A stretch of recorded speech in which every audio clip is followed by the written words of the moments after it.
Саламатсыздар ма? Менің тәтті үй каналымның қонақтары.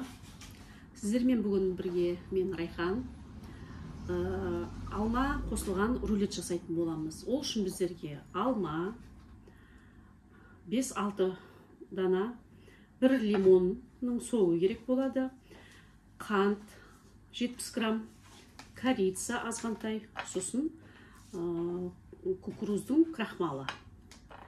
Ал енді бастайық. Бірінші алмамызды кесіп аламыз.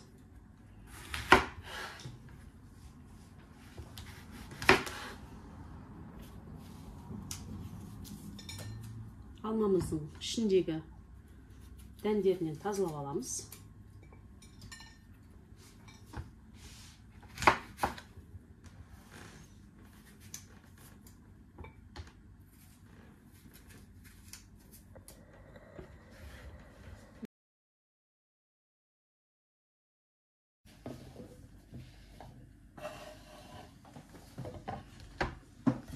Енді лимонымызды сығып аламыз.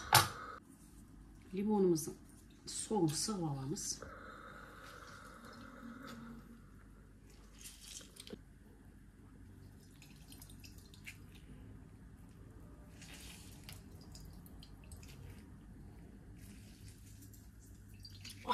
Лимонның иісі қандай керемет.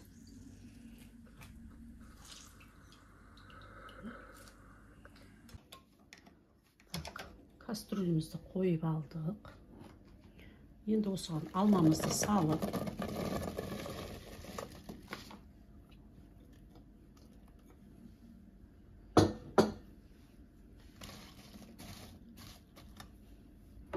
үстіне қантын себеміз. Лимонның соғын құямыз. Араластырып қайнатып аламыз.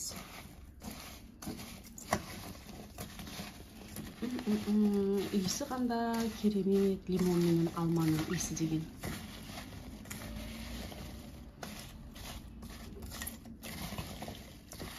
Азғантай қайнатып аламыз.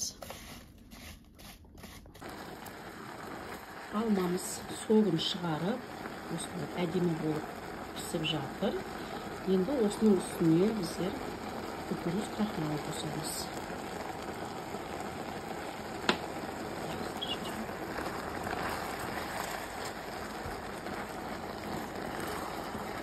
Осылай шетіне аздап қосып араластырып тұрасыздар.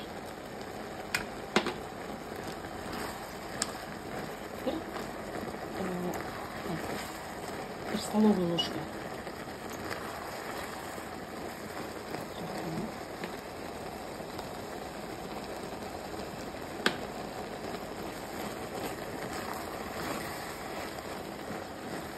Мен тағы бұған қазір корицаны да қосып жіберемін.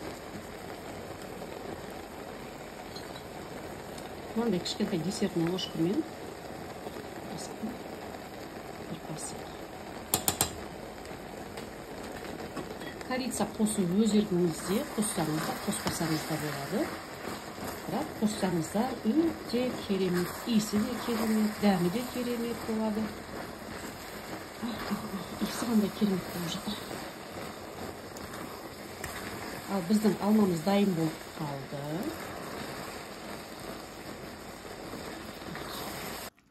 Алмамыз пісті, қоюланды. Енді осы алмамызды пергамент төселінген противенге салып,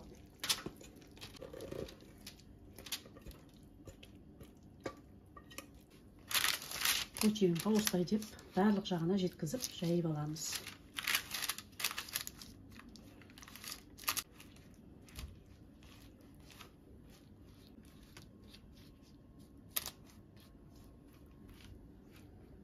Енді жұмыртқамызды ағы мен сарысынан айырып аламыз.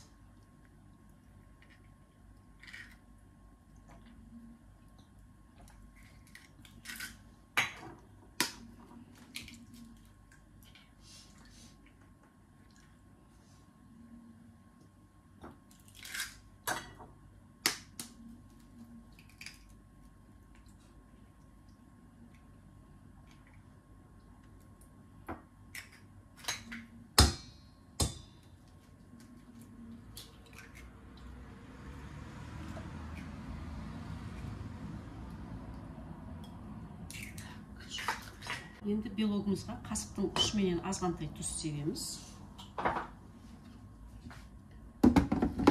Миксерімізға салып, ағарып көтерілгенше миксерлеп аламыз.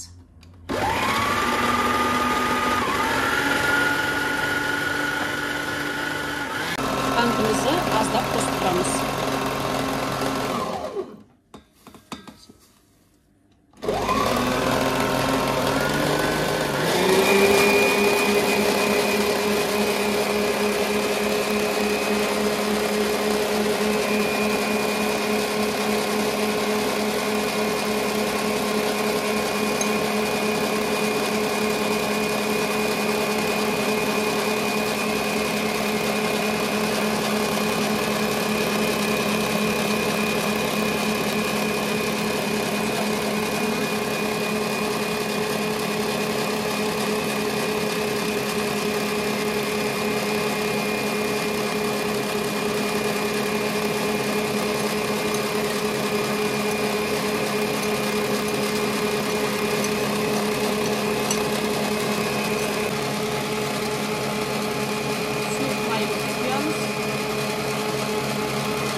Biskvitimiz dayım болды. Енді ұнымызға бір шай қасық разрыхлительді салып, араластырып, бисквитімізға жайменен қосамыз.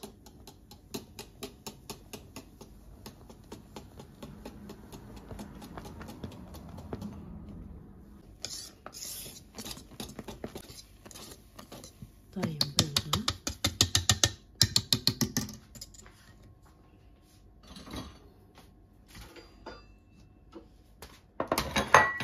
Енді дайын бисквитімізді алмамыздың үстіне осылай деп салып шығамыз.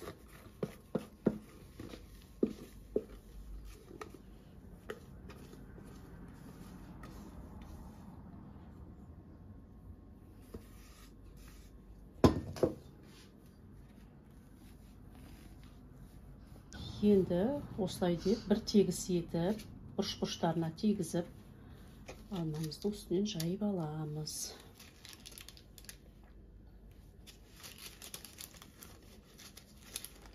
Асықпай жайменен жайып ала берсеңіздер болады.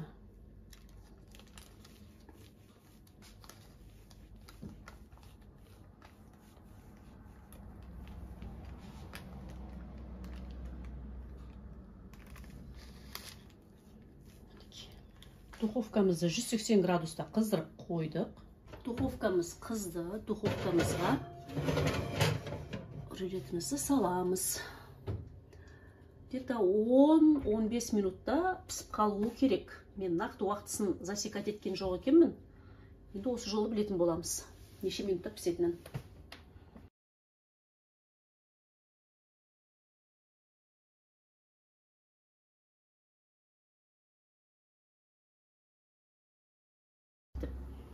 Ал біздің пирогымыз дайын болды, рулетіміз 15 минутта пісті.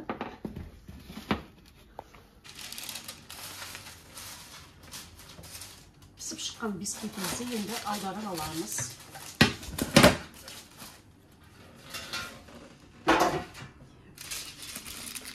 Пергаменттің жайменен аламыз. Сөйтіп, абдан суытамыз.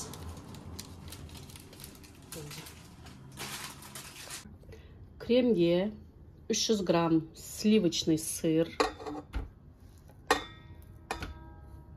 креметта, 150 грамм 33% сливки,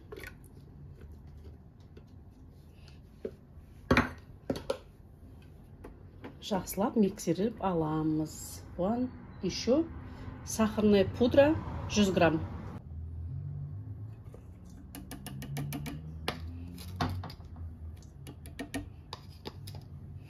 100 грамм сахарная пудра.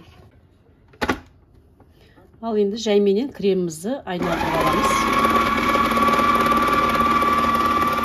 Бірінші жаймен араластырамыз. Творожный сыр кішкене жұмсару керек. Соған дейін жайменен айналдырамыз. Сөйтіп ақырындап кете береміз.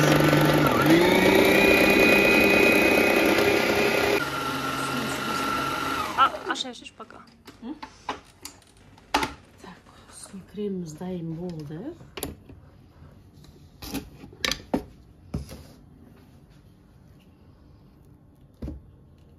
Біздің бисквитimiz жақсылап тұрып абдан суыды. Енді осыған кремimizi жағамыз. Мен лопаткамен шығып. Кремimizi жайменен жағып аламыз.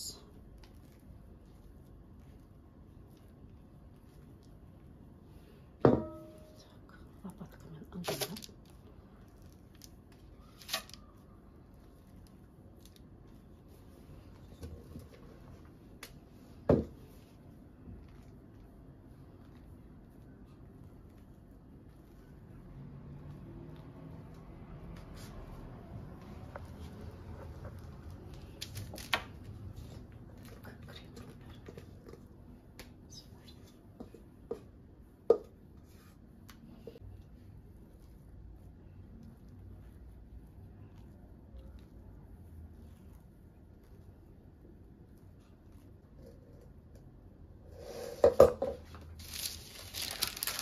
Енді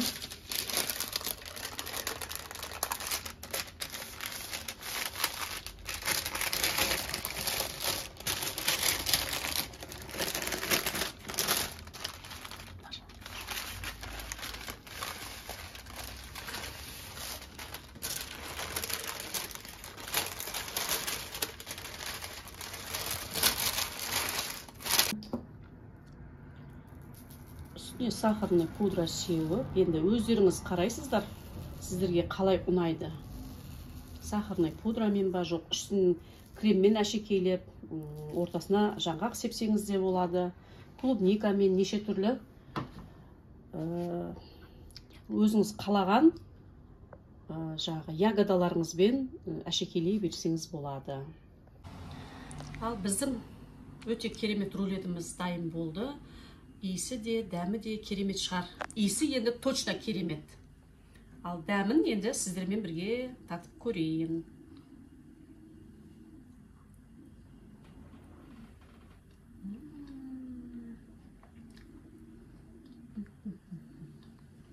Керемет. Осы рецептпен үйлеріңізде жасап көруге кеңес беремін. Қонақтарыңыз сіздерге өте риза болып рахметін айтып кетеді. Мынандай рулеттен кейін.